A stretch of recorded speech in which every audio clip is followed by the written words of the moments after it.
Welcome back to the fourth episode of the Planet Coaster Boardwalk Park here on the Coaster Geek channel. We are already the fourth episode, which is insane. I think that we're almost halfway done with this park. I want to say that we're halfway done, but I think we might have 10 episodes in all. Speaking of episodes, in the last episode, we built our Midway Games section and also named the park.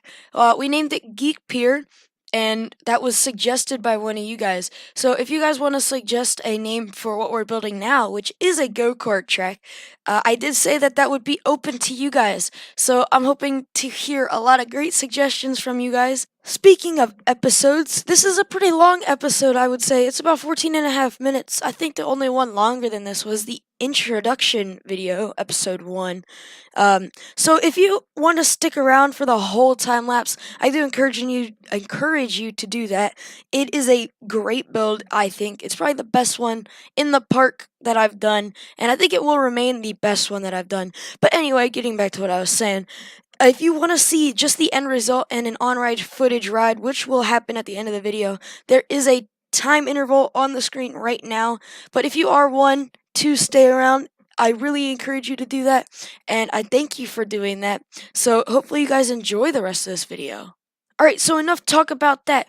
In this episode, I did say a couple seconds ago that we have made a go-kart track, and the rest of the video is really just going to be theming it, making the station, making that overpass that goes over the pathing. And so the layout of this is not that generic. I would say it's kind of complex, actually, especially for a low-key boardwalk. So I had a couple of visions in my mind. I kind of wanted to have an up section, like a spiral, but I really didn't think that would work for the space given. So I decided to make the up area, or the ramping, over the pathing, which will give good path to ride interaction. And the way I tie it in, I think, really goes well with its theming. So after coming down, there is a barricade area where you have to swerve in and out, and then there are a couple streets and little gentle curves, and then coming back into the station. And that's what we're doing right now, the station. And so the station is an open roof station. Don't want any of the emissions from the cars getting into people's lungs and killing them, or that's the extreme, hurting them. So we kept it open, and it has a steel top to make sure that nothing gets through to the cars. It doesn't really go with the theming, I guess. I mean, it does. I tie it in very well, I think. But the other parts of the ride are more of a ruins from a castle era type thing, which honestly I think they both compare and contrast very well to each other. But I did do a couple versions of this station in creating this, and that is in the time lapse right now. So you can see that I've made two sides right now, but one side is about to get deleted because I decided that I did not want to do all of this woodwork twice. So I go and I delete it, and then I copy and paste it, I think, and then I delete it again and do more work. So here I am deleting it. Anyway, so we're making the entrance out of all custom wood, so it is all very detailed.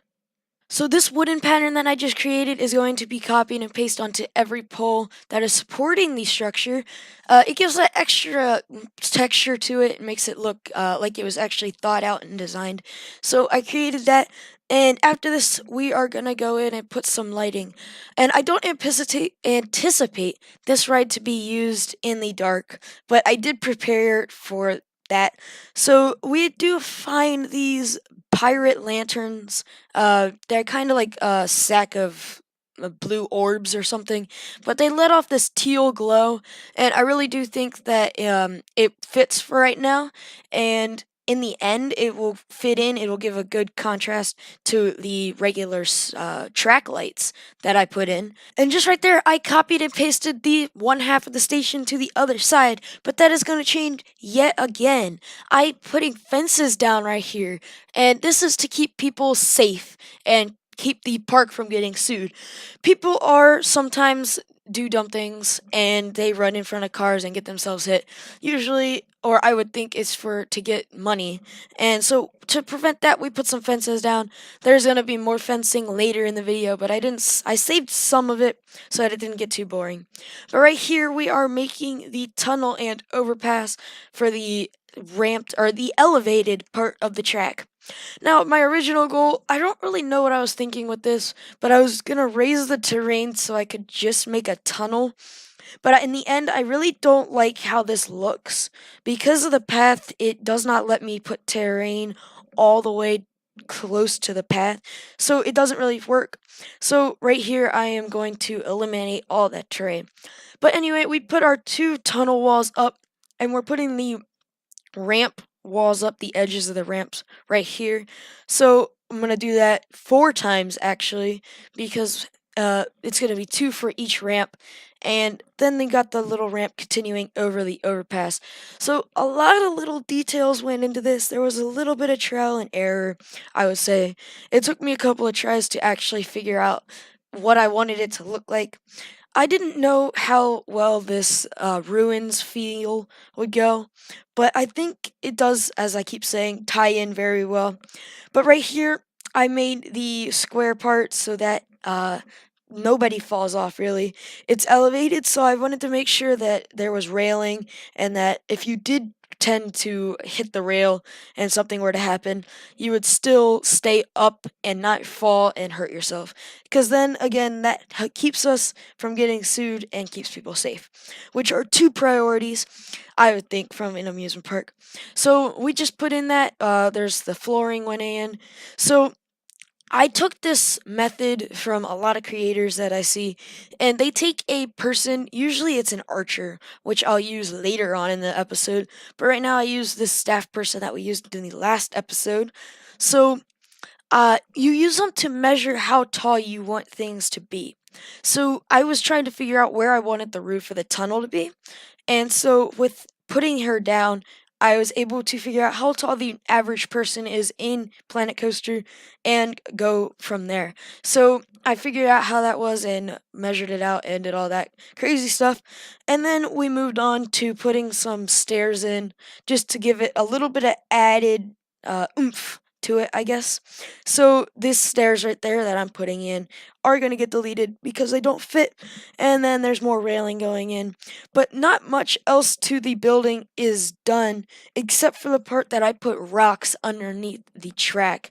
And that is for, I really didn't know how to figure out, not how to figure out, but like how to fill in the bottom part. I didn't want it to look like it was just floating without being held up. So I put some rocks under there just to see if if it would look good. And I'm gonna keep it just because it gives it that extra texture. So we have to leave this build for a better build now. So now we're going to work in that middle area that just was shown on screen.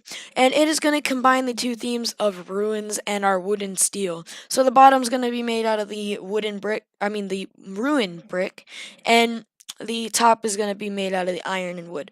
So this part of the building, or this building in general, is going to be a maintenance building for the cars whenever they get breakdown or get in crashes. And the top is going to be a watchtower. So you always have somebody on a go-kart track watching what's happening, making sure that nobody gets hurt, nobody gets dumb. But that's all going to happen, and we're going to use my little archer trick here to measure in a second, right about now. So the rest, and you could probably actually see that I have put some foliage in already, which is the trees in the background, and there are also some fences right there. On the other side of the track. So those are there for protection, again, making sure nobody runs in and gets hurt. But I didn't do those on camera because it really didn't take that long, and it's not really needed, I don't think.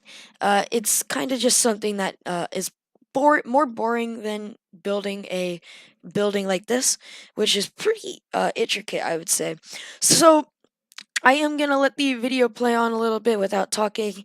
There's really just going to finish this up, put in some plants, and I'll return before the on-ride POV.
So I was actually wrong. I said that there was going to be planting going on in the music section, but I was actually wrong. We made these custom lights in the music section, as well as finishing this building right here, which we are finishing up with our maintenance sign.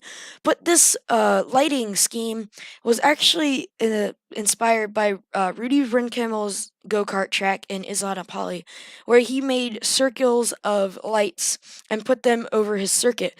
And I really do think that they put off a great amount of light and they work very well for a go-kart track. But here is all the planting that I promised. And so the lights are up, the buildings are set, the foliage is made, the track is made. So now what we have to do is ride it. So thanks for watching, everybody who stayed around till here. Um, Make sure to tune in next week for next episode. And until then, see ya.